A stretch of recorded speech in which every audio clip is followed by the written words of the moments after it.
चलो भाइयों, तुम्हारा नेक्स्ट टॉपिक है ओम्स लॉ।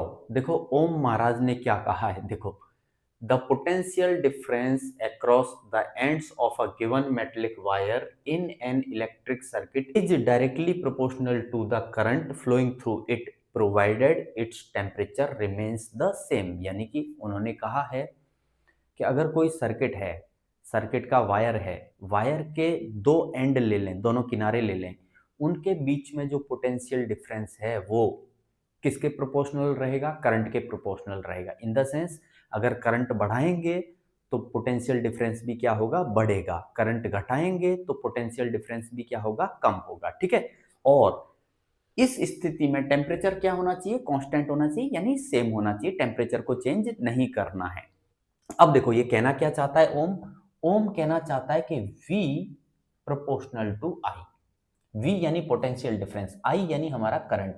अब प्रोपोर्शनलिटी के निशान को अगर हम हटाएंगे तो हमको क्या करना पड़ेगा? V बराबर I इंटू R। ये R लगाना पड़ता है। ये क्या है? प्रोपोर्शनलिटी कांस्टेंट है। R क्या है? कांस्टेंट है। ठीक है। या तो ऐसे कह लो, अगर V अपॉन I करोगे, V डिवाइडेड बाई I करोगे, तो हर बार कैसा आएगा? फिक्स आएगा, कांस्टेंट वैल्यू आएगी। ठीक है। तो V बराबर I इंटू आर। यहाँ पे R क्या है? रेजिस्टेंस है। R है रेजिस्टेंस, जिसको नापते हैं हम ओम में। यूनिट है ओम और उसका सिंबल है ये। अब बात ये आती है कि ये जो इक्वेशन है ये किस टाइप की इक्वेशन है। देखो, ये इक्वेशन है लीनियर इक्वेशन। समझो, आपने मैथमेटिक्स पढ़ी है, मैथमेटिक्स में लीनियर इक्वेशन सीखी है। इस टाइप की इक्वेशन आपने सीखी होगी। y बराबर, जैसे मान लो 3x, एक एग्जांपल ले रहा हूँ, y बराबर 3x। ये लीनियर इक्वेशन है कि नहीं है? Linear equation in two variables आपने पढ़ा होगा।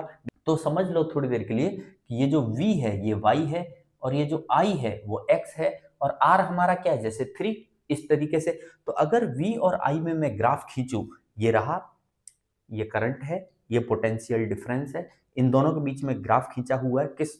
नाइक्रोम के लिए खींचा हुआ, नाइक्रोम वायर के लिए। तो ग्राफ कैसा जाएगा? Straight line. और चालू कहां से होगा? जीरो से। क्यों जीरो से चालू होगा? क्योंकि अगर करंट को जीरो करूंगा सर्किट में, अगर करंट को जीरो कर दूंगा तो पोटेंशियल डिफरेंस भी क्या हो जाएगा? जीरो हो जाएगा। ठीक है कि नहीं है? तो ये लीनियर इक्वेशन के हिसाब से हमारा ग्राफ आया, और ये रिश्ता कैसा है? लीनियर रिलेशन है। अब बात ये आती है कि ओम के नियम को याद कैसे रखें। तो देखो बहुत आसान है। नियम किसने दिया भाई? ओम ने दिया।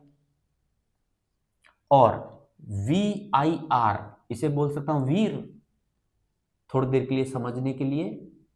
तो नियम क्या बन गया भाई? नियम बन गया हमारा ओम वीर। ठीक है कि नहीं है?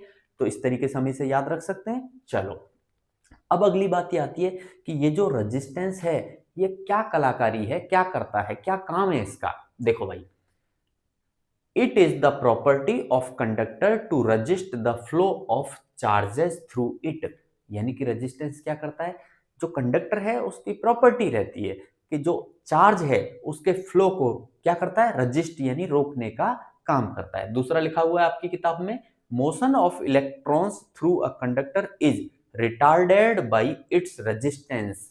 यानी कि इलेक्ट्रॉन का जो मोशन है वो रेजिस्टेंस की वजह से, कोई भी मेटल है, कंडक्टर है, उसका कुछ तो रेजिस्टेंस रहेगा, तो वो रेजिस्टेंस क्या करता है? इलेक्ट्रॉन के मोशन को रिटार्डेट करता है, यानी कि उनकी स्पीड को कम करता है। क्या करता है? उनकी स्पीड को कम करता है, स्लो करता है। अब अगर स्पीड कम होगी तो हमारा करंट कैसा फ्लो होगा? कम फ्लो होगा। इसका मतलब ये हुआ कि अगर कोई चीज है जिसका रेजिस्टेंस ज्यादा है तो उसका कंडक्टेंस कैसा होगा? कम होगा, यानी उसमें करंट का फ्लो कैसा होगा? कम होगा। और अगर रेजिस्टेंस कम है तो वो गुड कंडक्टर होगा। करेक्ट है कि नहीं है? चलो भाई, तो यहां तक आपको समझ में आ गया? क्लियर है?